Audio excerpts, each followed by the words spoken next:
Bonjour, nous sommes le 31 août. On continue dans l'étude de qu'est-ce que j'ai débuté. Celle-ci ne sera pas facile à expliquer. Je demande au Seigneur de me donner la sagesse et l'intelligence de pouvoir le faire. Parce que je suis actuellement, je me sens exactement comme Jonas lorsque le Seigneur lui a demandé d'aller parler aux gens de Ninive. Je me sens comme quelqu'un qui a le goût de s'enfuir. Alors je commence. On a donc vu que Nicodème demande au Seigneur comment un homme peut-il naître quand il est vieux, peut-il rentrer dans le sein de sa mère et naître.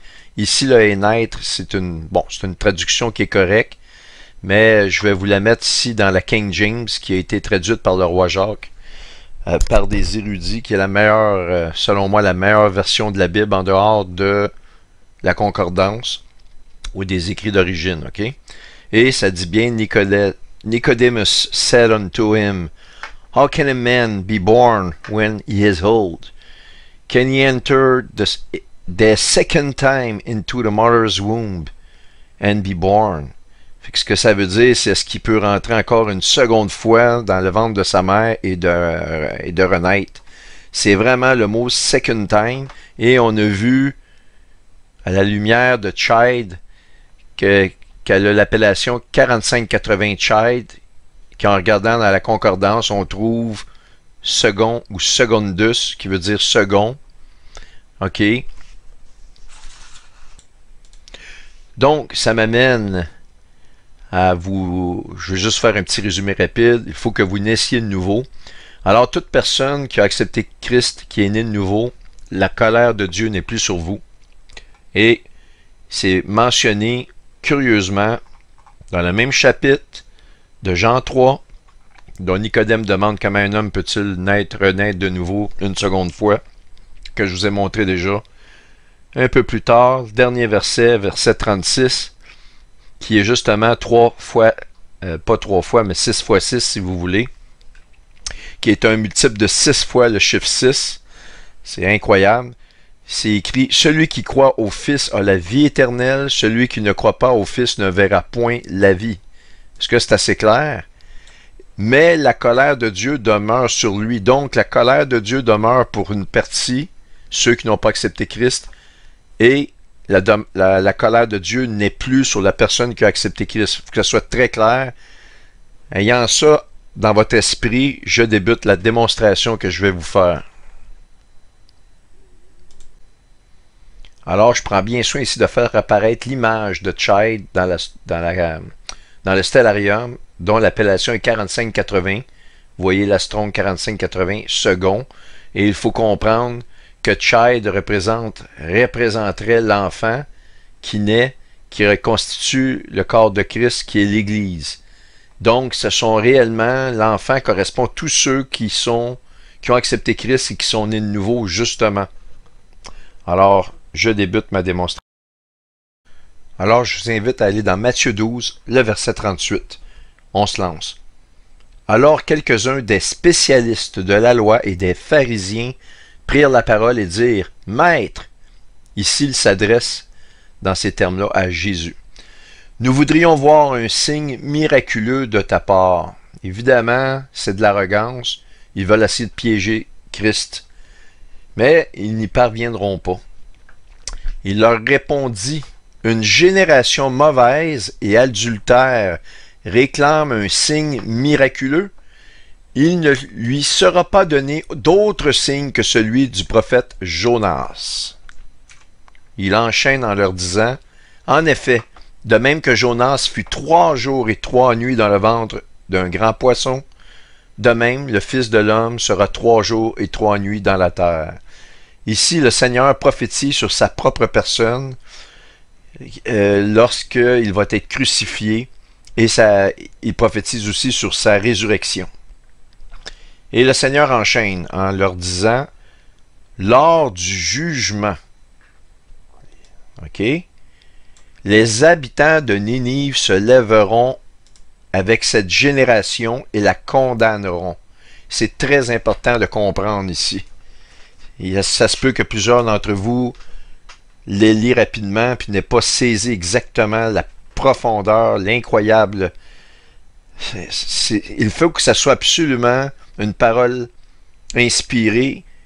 Évidemment, on sait que Christ est inspiré, c'est pas ça que je veux dire, mais c'est plus que de l'inspiration. C'est carrément, le Seigneur est en train de nous proclamer sa gloire dans les cieux, sur terre, puis dans le spirituel, dans cette phrase-là. Parce qu'on sait que l'histoire qui entoure Jonas et Ninive s'est déjà produit avant la venue de Jésus. C'est déjà arrivé. Mais ce qui est le plus incroyable, c'est qu'il parle lors du jugement. On pourrait croire qu'il s'agit du jugement qui était sur les habitants de Ninive et que grâce à Jonas, ce jugement-là a été arrêté par l'Éternel. Eh bien non, puisque il dit lors du jugement, les habitants de Ninive se lèveront avec cette génération. Et les habitants de Ninive, au moment où le Seigneur prononce ça, sont décédés, sont morts, il y a plus, ils ne vivent plus, ça fait tellement longtemps que c'est arrivé cette histoire-là, que ils sont tous décédés. Alors, je vous ai dit que Jonas a vécu environ 800 ans avant Jésus-Christ. Bien ici, la réponse, on nous donne de 782 à 753 avant Jésus-Christ. Donc, c'est réellement un événement passé, ok? Et cet événement-là, eh bien, il faut que toutes les personnes qui étaient à ce moment-là, qui faisaient partie de Ninive, et tiens, je vais y aller un petit peu de façon succincte, dans le livre de Jonas, dont il est question. Alors Dieu envoie Jonas à Ninive, une capitale qui se retrouve en Assyrie, puis pour faire l'histoire très courte, le Seigneur lui demande d'aller témoigner aux gens de Ninive, et c'est tellement dur pour lui, il sent tellement que c'est une tâche qu'il ne peut accomplir, il a peur des représailles, etc. C'est une tâche qui lui incombe. Il décide de se sauver, il se retrouve sur un navire, en pleine mer, et le Seigneur veut le ramener à la tâche. Eh bien, il fait surgir une grande tempête sur la mer, et puis le bateau se retrouve dans une situation périlleuse, je veux dire, et tous les marins à bord de ce navire-là, ils sont totalement consternés par ce qui se passe. Puis ils savent que c'est la mort qui les attend. Et Jonas finit par leur dire que c'est lui qui est la cause de ce problème-là, parce qu'il n'a pas obéi à l'Éternel. Et puis là, je vais vous mettre dans le contexte que Jonas était proche du Seigneur. Il avait la foi dans le Seigneur, il connaissait le Seigneur. C'était juste parce que c'était difficile pour lui de faire la tâche. Puis je me sens exactement comme lui actuellement. C'est difficile de pouvoir mettre tout ça en parole puis d'expliquer toutes ces choses-là. Alors bref, il a dit aux marins, jetez-moi à la mer et vous allez voir, la mer va se calmer. Alors les marins, ils jettent à la mort, et là il se fait capturer dans la bouche d'un grand poisson qui, à proprement dit, devait être une baleine. Puis je veux juste vous dire que ceux qui se moquent de ça ou qui pensent que c'est impossible, eh bien, il y a peu de temps, peut-être 2-3 ans maximum, c'est arrivé en Asie. Il me semble que c'est en Asie. J'ai ces informations-là quelque part, mais j'ai pas le temps de vous montrer ça parce que c'est une série qui durait beaucoup trop longtemps. J'aurais pas le temps de la finir. Je ne sais pas qu'est-ce qui me pend au bout du nez d'une journée à l'autre, donc j'enregistre le plus que je peux. Alors donc, cet homme-là a été avalé par une baleine qui, ils sont pas supposés, ils sont pas carnivores, ils sont pas supposés de manger d'autres poissons ou ils vont se nourrir de plancton, de mini crustacés, des choses comme ça.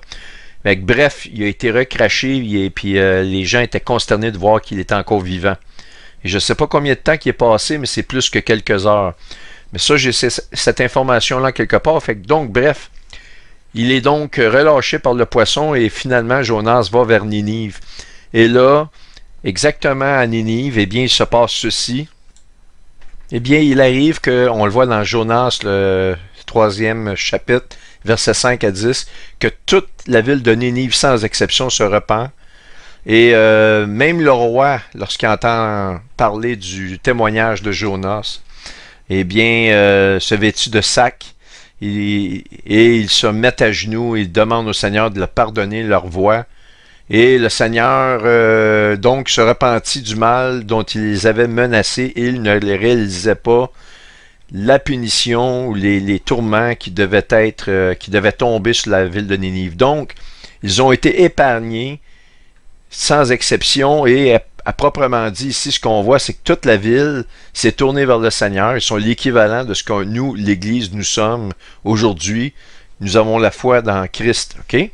Alors ça, c'est important de voir ça parce que regardez ce qui suit. Donc, le jugement ici, il est évident que c'est le jugement de l'entrée dans les tribulations, dans lequel le chapitre 12 que nous sommes en train d'étudier fait partie. C'est indéniable que c'est exactement ça qui se passe. Donc le jugement, lors du jugement, on parle réellement à la fin des temps ici, puisque les habitants de Ninive ne peuvent pas se lever, ils sont déjà décédés. Ils vont faire partie des cadavres, des morts qui vont renaître, qui vont nous précéder lors de la trompette de Dieu, lors de l'enlèvement de l'Église. Et réellement ça, les groupes, ces personnes-là qui habitaient là-bas vont se relever et vont faire partie de ceux qui vont juger, parce qu'il est dit dans le livre de l'Apocalypse que c'est le Seigneur qui juge, puis on est avec lui et derrière lui. Alors les habitants de Ninive se lèveront avec cette génération et la condamneront. OK? Parce qu'ils ont changé d'attitude à la prédication de Jonas. Donc, grâce à ça, parce qu'ils se sont repentis, ils ont cru, ils ont été sauvés, ils vont revenir pour le jugement. Or, ici, il n'y a plus que Jonas, et c'est là que ça devient intéressant. C'est très, très curieux ce que le Seigneur a dit, mais je pense qu'on a... c'est des choses que j'ai étudiées depuis longtemps, que j'avais découvert. J'avais fait l'étude astronomique de qu'est-ce qui vient, mais j'avais pas l'assurance d'avoir trouvé, mais là, je pense que ce qui se présente au mois de septembre semble encore plus être dans la mire des choses qu'on attend. Alors donc, il dit lors du jugement, encore le même jugement qu'on voit ici, la reine du Midi se lèvera avec cette génération et la condamnera parce qu'elle est venue des extrémités de la terre pour entendre la sagesse de Salomon. Alors donc, très curieux, très intéressant. Pour comprendre cette partie-là ici, il faut aller voir qu'est-ce que la sagesse de Salomon. On le voit dans 1 Roi chapitre 3, dans lequel l'Éternel apparaît à Salomon lors d'un rêve, OK? Et l'Éternel dit, demande-moi ce que tu veux, je te le donne. Et finalement, Salomon lui demande la sagesse du jugement, de pouvoir juger adéquatement son peuple pour savoir ceux qui marchent droite et ceux qui ne fonctionnent pas comme il faut. Alors, donc, on parle du jugement ici, qui est la sagesse de Salomon, ce qu'il a reçu et qu'il a demandé parce que Dieu lui accorde, OK? Je ne vous lirai pas tout le chapitre, mais vous pourrez aller voir vous-même et lire dans 1 Roi 3 l'histoire de Salomon. Mais il y a plus que cela. Comme Salomon a reçu, si vous voulez, le don du jugement ou du discernement pour le jugement, eh bien, il arrive à un moment donné, on voit dans le premier livre des Rois, au chapitre 3, les versets 16 et 28 maintenant, que deux femmes se présentent à lui. Il venait d'accoucher, justement, on parle d'accouchement ici, deux bébés. Les bébés venaient juste d'accoucher, ils avaient à peine quelques jours. Donc, on est toujours en référence ici à une femme qui est enceinte, telle que le chapitre 12 de l'Apocalypse nous le décrit. Et donc, les deux femmes, il y avait une de ces deux-là que le bébé était décédé à la naissance d'étouffement, et l'autre est en vie. Et celle qui avait perdu son enfant proclamait que l'enfant vivant était bel et bien le sien, et voulait avoir l'enfant pour elle finalement. Et évidemment, une des deux mentait en se présentant devant le roi Salomon. Alors le roi Salomon a eu une idée d'éclair de dire ceci. Il dit écoutez, pas de problème. Il dit on va prendre le bébé, on va le couper en deux. Vous partirez chacun de votre côté avec une moitié de l'enfant. Évidemment, ça fait grimacer certaines personnes d'entendre ça, mais Salomon avait une idée en tête de discerner réellement, de faire ressortir qui était la menteuse et qui disait la vérité. Encore ici, on voit un doublon d'une femme qui juge, qui est mauvaise, puis d'autres, pour certaines personnes, et d'autre part, une femme qui demeure honnête.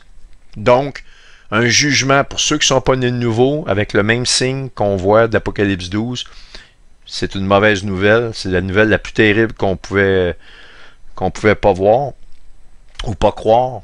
Et l'autre, d'autre part, ben, c'est une super belle nouvelle pour ceux qui espèrent. Alors donc, évidemment, la femme qui était menteuse a dit, moi j'accepte ça, j'ai pas de problème avec ça. Puis l'autre, ben, a dit non, elle dit, finalement, je vais laisser l'enfant à cette femme-là. Donc, celle-ci étant véritablement la mère, elle ne pouvait pas concevoir de faire voir son enfant se faire couper en deux. Eh bien, préférait laisser son enfant partir que de le voir mourir.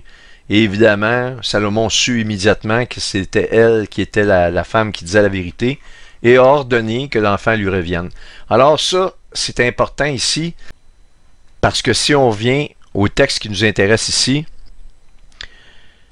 la reine du Midi, c'est un personnage important dans l'histoire biblique concernant le moment où le roi Salomon a vécu.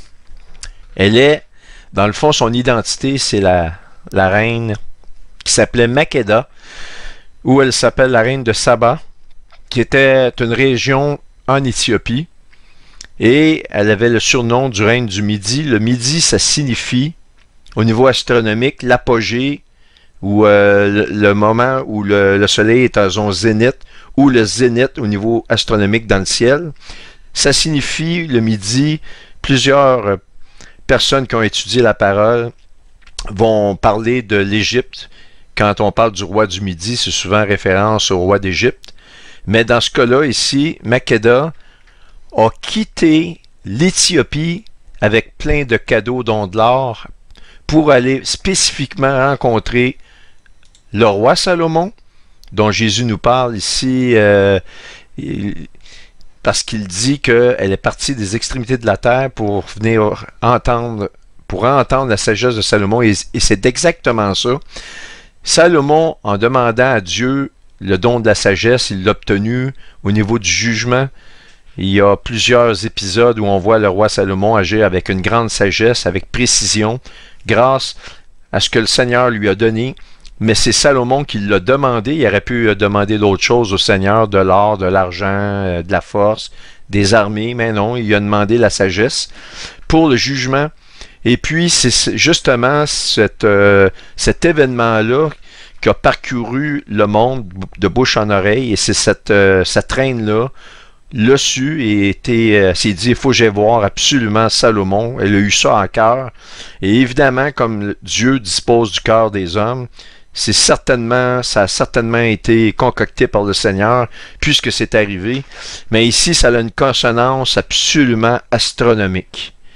Alors, donc, lors du jugement, je vous ai expliqué que ça ne peut pas être autrement que le jugement de la fin des temps.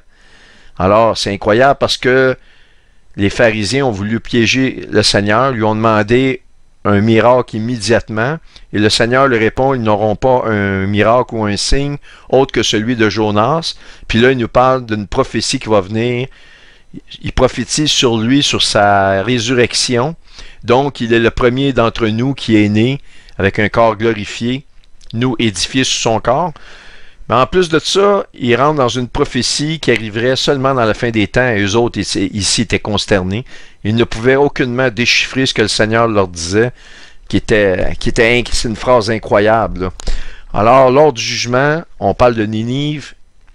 Ce jugement-là arrive lors du jugement de la reine qui se lèvera avec cette génération pour la condamner, parce qu'elle est venue des extrémités de la terre pour entendre la sagesse de Salomon. Eh bien, lorsqu'on regarde, ça c'est incroyable ce que je vais vous montrer là. Nous avons ici, on est au mois de septembre, dans les semaines qui viennent, le signe astronomique. Je nous ai situés à Jérusalem, comme vous pouvez le voir ici. Alors ça c'est démontré. On va faire apparaître l'horizon. Il est 1h53, donc c'est sûr qu'il fait très noir. On va mettre l'horizon à plat. Et on va voir la Vierge se sortir, si vous voulez, de l'horizon. Alors donc, je l'ai ajusté à 5h53 le matin. Donc, on va voir apparaître la constellation de la Vierge. Vous la voyez ici apparaître à l'est. On va la positionner ici. Voyez-vous ici, j'ai pointé l'étoile Minélova qui constitue la poitrine, le centre, le milieu de la Vierge à titre de référence. Et si on regarde les informations qui vont venir pour cette étoile-là en date du 16, mettons, je vais le mettre le 17 septembre, ok? Alors, vue de Jérusalem, eh bien, cette étoile-là se lève à 7h42, heure locale de Jérusalem, et va se coucher à 20h01. Si on prend le centre, c'est environ une période de 12 heures, c'est quasiment 8 heures le matin à 8 heures le soir. Donc, on arrive environ à 13h53, je dirais. 13 heures, donc je vais aller à 13h53, et on regarde la constellation de la Vierge se retrouve ici dans le ciel. Elle se retrouve environ, si on regarde comme il faut, au sud-est. Vous avez le sud ici, vous avez le sud-est. Donc, elle est sud-sud-est. Vous me suivez? Elle est maintenant à son zénith, tel que la parole de ce que le Seigneur nous dit, en parlant de la reine du Midi. Donc, le Midi, au niveau astronomique, c'est le zénith. Alors, on retourne, là, je l'ai vraiment mis au zénith astronomique. Elle pointe vers le sud-sud-est et regardez qu'est-ce qu'on trouve par rapport à Jérusalem au sud-sud-est. Alors, ici, on a Israël. Je vais dégrossir un peu. Ici, vers le haut, on a le nord. Vous avez l'est ici, où est-ce que mon curseur à la droite. Dans le bas, vous avez le sud. À gauche, vous avez l'ouest. Alors, sud-sud-est, eh bien, si on trace une ligne, on arrive exactement vers l'Éthiopie, d'où la reine du Midi est parvenue à Salomon. Alors, cette parole-là du Seigneur a vraiment une représentation astronomique d'un événement qui va se produire d'une femme qui va se lever au zénith des extrémités de la terre pour le jugement. Et le chapitre 12 de l'Apocalypse est réellement l'image d'une femme qui se lève des extrémités de la terre pour le jugement. C'est pour ça que je voulais vous parler de cette information-là, de ce que j'avais entre les mains, et de vous montrer qu'au zénith, ça pointe exactement vers l'Éthiopie, ce qui est quand même assez incroyable. Mais ici, après ça, le Seigneur enchaîne en parlant de « Il y a plus que Salomon », et il leur donne l'exemple de l'homme qui ne marche pas avec Dieu et qui a des démons, et que celui-ci, lorsqu'il sort de l'homme, eh bien, il s'en reviennent avec 7 fois plus de mauvais esprits qui reviennent vers lui, l'homme qui ne se repent pas ici. Donc, celui-ci est accablé de 7 esprits mauvais, versus que ce que je vous ai dit, vous démontrer en fait que vous saviez déjà probablement que le Saint-Esprit, lui, a 7 sagesse ou 7 caractéristiques. Donc, c'est vraiment toujours en opposition. Mais ce qui est le plus intéressant, c'est ce que le Seigneur dit après avoir donné cet exemple-là. Il dit, alors, comme Jésus parlait encore à la foule, parce qu'il leur parle de ce qui est en haut ici, il leur parlait, sa mère et ses frères qui étaient dehors cherchaient à lui parler. Alors, quelqu'un voulait lui signifier que ses disciples et sa mère voulaient lui parler. Il dit, ta mère et tes frères sont dehors et cherchent à te parler. Alors Jésus répondit à celui qui parlait, qui est ma mère et qui sont mes frères? Puis il tendit la main en pointant ses disciples et sa mère et leur dit, voici ma mère et mes frères. En effet, celui qui fait la volonté de mon Père céleste, celui-là est mon frère, ma sœur et ma mère. Alors, n'est-il pas incroyable de voir que ce signe astronomique-là qui va se produire ou au mois de septembre ici, contient dans son, si vous voulez, dans son cœur, un enfant qui constitue celui qui suit. Et ici, c'est une représentation de la Vierge Marie, qui est sa mère. Tout ça assemblé et pointé exactement dans un exemple où on voit la reine du Midi se lever et pointer au zénith en direction de l'Éthiopie. Moi, je trouve ça extraordinaire. Mais l'histoire ne s'arrête pas là. Je me suis rappelé dans les Cantiques des Cantiques, dans les chants de Salomon 6, voyez-vous ici le 6 qui revient, Cantique des Cantiques 6, chant de Salomon 6. Et il parle de sa bien-aimée qui est parmi des centaines de femmes, que c'est elle qui veut. Il parle de sa bien-aimée sur laquelle il est fixé. Ce qui m'intéresse, c'est le verset 10 qui dit ceci. Qui est celle qui apparaît comme l'aurore, belle comme la lune, pure comme le soleil, mais terrible comme des troupes sous leur bannière. Il parle ici, on parle de sa bien-aimée, puis tout à coup on parle de belle comme s'il y avait la guerre qui se préparait. Vous avez jamais remarqué ça, hein? Mais terrible comme des troupes sous leur bannière.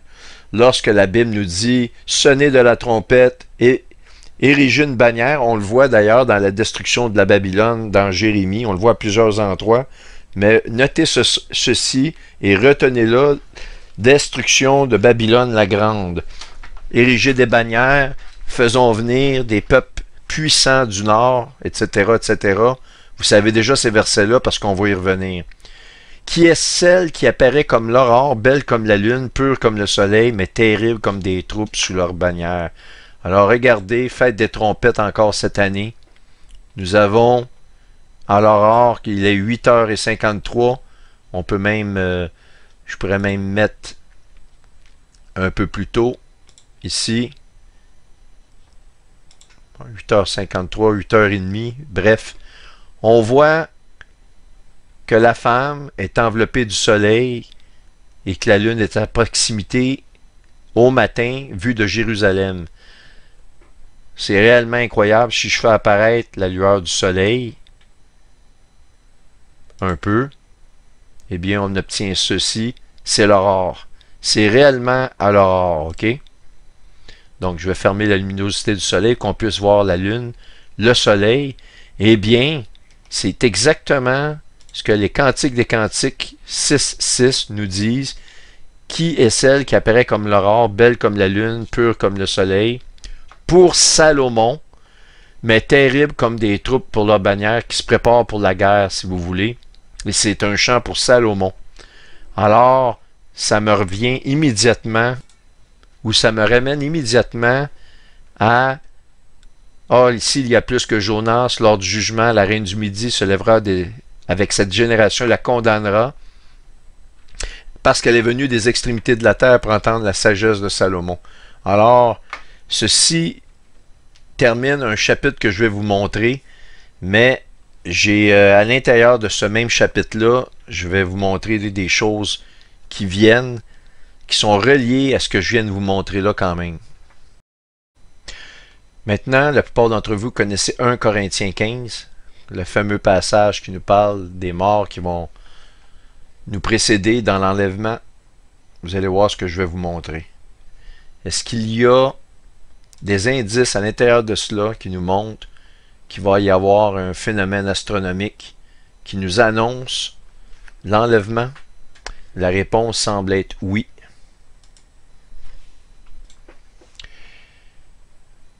On va aller au verset 41, même le verset 40, où il nous est dit, on nous fait absolument référence de ce qui est sur terre se passe dans les cieux.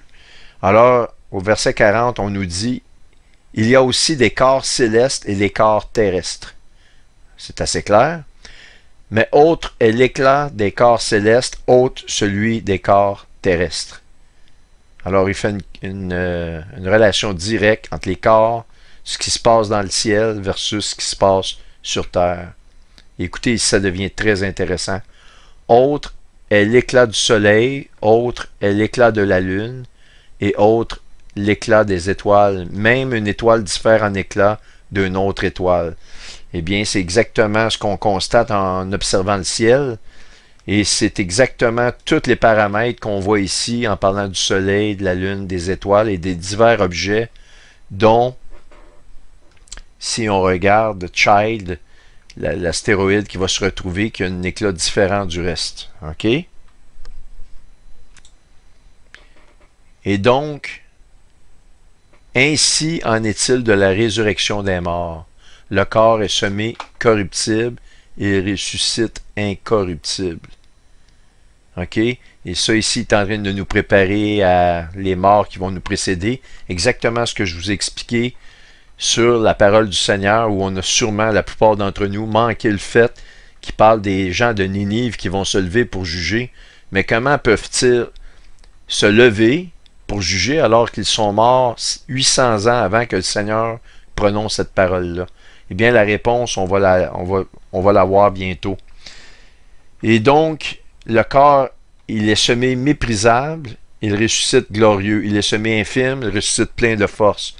Vous voyez ici deux signes astronomiques, un en 2017, un autre cette année 2023, qui nous indiquent la première naissance qui est de chair, qui est parsemée de problèmes de maladies, de corruption, et la nouvelle naissance qui, elle, est totalement spirituelle, avec l'espérance de revêtir un corps incorruptible. C'est vraiment une connotation à double sens ici. Il est semé donc corps animal, il ressuscite corps spirituel.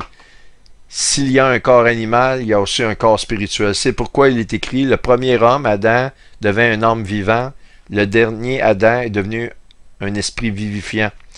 C'est toujours une répétition, un doublon, si vous voulez, de la première naissance et la seconde. Et ici, c'est extraordinaire. Sérieux, je vais vous dire, c'est frappant. C'est dit en plein visage, des choses qu'on ne pouvait pas nécessairement comprendre. On comprenait tous les versets qui vont suivre, que je vais vous lire. On les a tous lus, on les a tous compris, on les espère tous. Mais ceux-là, je suis sûr qu'on l'a manqué. Le premier homme tiré de la terre est terrestre. Le second homme est du ciel. On a eu un signe astronomique d'un ovule qui se fait féconder. Et après, on a une naissance spirituelle dans le deuxième signe qu'on voit ici. Voici, je vous dis un mystère, nous ne mourrons pas tous, mais tous nous serons changés en un instant, en un clin d'œil, à la dernière trompette, la trompette de Dieu. La trompette sonnera et les morts ressusciteront incorruptibles, nous serons changés. Car il faut que ce corps corruptible revête l'incorruptibilité et que ce corps mortel revête l'immortalité. Donc, on voit ici réellement que les morts vont nous précéder et ça explique pourquoi que le Seigneur nous dit que les gens de Ninive vont venir juger et il nous décrit un spectacle astronomique qui correspond à ce qu'on voit ici de la reine du Midi qui se lève pour juger et avec la sagesse de Salomon. Et en vous rappelant que Salomon a demandé quoi? A demandé la sagesse du jugement.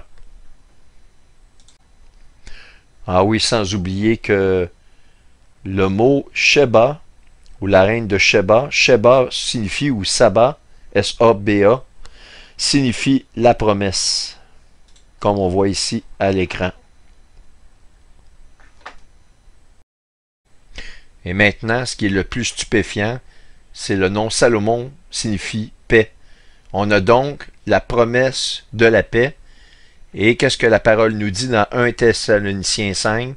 Quand les hommes diront paix et sécurité, ou la promesse de paix, alors une ruine soudaine les surprendra comme les douleurs de l'enfantement surprennent la femme enceinte, ils n'y échapperont point. On a donc la présence à ce moment-là, de Salomon et de la reine Saba qui signifie la promesse de paix. Je ne sais pas si vous, ça vous interpelle, mais moi, énormément. Et si on regarde plus précisément, encore plus proche, cet événement-là, on va ici, et on voit, c'est toujours ici, à la fête des trompettes qui vient, l'alignement astronomique, on voit Nishimura en plein cœur de la Vierge. Eh bien, si on rentre Solomon, c'est un objet céleste qui se retrouve exactement dans la Vierge. Et Solomon, pour vous donner un exemple, vous allez dire c'est pas Salomon, ou c'est parce qu'en anglais c'est Solomon, c'est avec un OI, pardon, un O et N à la fin, et non pas un IN. Mais j'ai découvert que Solomon exactement signifie Salomon. Alors on a Salomon ici qui se présente à cet alignement-là. Et lui, la sagesse de Salomon, quand le Seigneur nous parle d'un alignement de la reine du Midi qui se lève des extrémités de la terre pour juger, pour amener le jugement, la sagesse de Salomon, c'est le jugement. Et les deux ensemble, le couple, ça fait promesse de paix. Et ils proclament justement, dans ces temps-là, ils vont se réunir pour aller réellement de l'avant avec la paix, la sécurité. Puis ça, je vais y revenir. Je ne vais pas trop prendre de temps pour perdre mon idée. Alors donc ici, alors pourquoi Solomon au lieu de Solomon? Eh bien, probablement parce que ça a été découverte par un astronome russe. Mais ce qui est le plus incroyable, lorsqu'on parle de la Russie, on parle de Gog, Magog, on pense à ça. Et regardez ceci, il y a une relation très très proche entre Roche et donc Méchec et Tubal, qu'on voit dans Ézéchiel 38, qui, selon toute vraisemblance, seraient des descendants pour la majorité des enfants de Japheth. Donc, la descendance de Japheth. Alors, donc, Israël, il y a eu des tribus qui ont monté en haut au nord et qui sont, à proprement dit, à l'origine d'une grande partie de ce qui est aujourd'hui la Russie moderne. Et donc, ce qu'il faut retenir ici, c'est que l'origine de Solomon, c'est vraiment Salomon. Alors, ça, c'est réellement quelque chose qui est très, très, très, je dirais, très pointilleux ici, très incroyable. Mais là où ça devient vraiment, vraiment intéressant, c'est de regarder la nomenclature ici, 1943, UD, qui est un autre nom pour l'astéroïde Salomon, une autre nomenclature si vous voulez. Si on regarde dans l'Astronde, le chiffre 1943, eh bien, nous avons dans la concordance ici, hébraïque, un désastre, une ruine. Alors, c'est incroyable. Et si on regarde la concordance au niveau grec, ça dit un cover-up.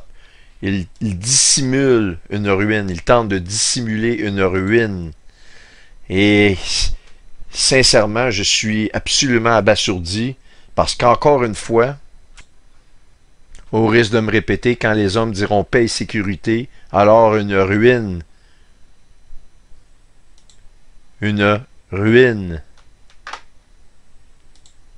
subite les surprendra comme les douleurs d'une femme enceinte surprend la femme, ils n'y échapperont point. Une femme enceinte. Alors, si c'est pas une femme enceinte, eh bien, qu'est-ce que c'est?